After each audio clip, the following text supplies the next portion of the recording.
V sredo so se na 22. seji zbrali svetniki občinskega sveta Šmartno pri Litiji.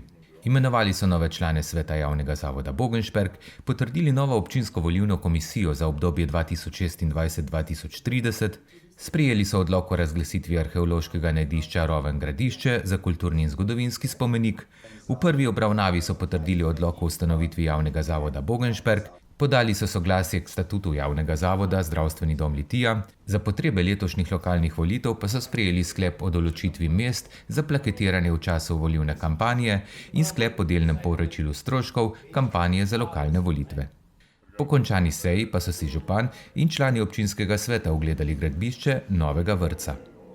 Tako je zadnja seja pred poletnimi počitnicami.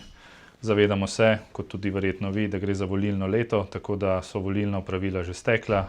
Najprej sestavljamo občinske volilne komisije, hkratno smo izbrali tudi predstavnike občine v svet javnega zavoda Bogenšperk in še predstavnika zainteresirane javnosti, poleg vseh ostalih volilnih opravil, kot ponavadi poročilo župana. In danes imamo tudi posebno priložnost. Vse svetnice in svetnike sem z veseljem povabil na naše gradbišče novega vrtca, da si od blizu ogledamo, kako teče napredek na naši največji investiciji v zgodovini občine.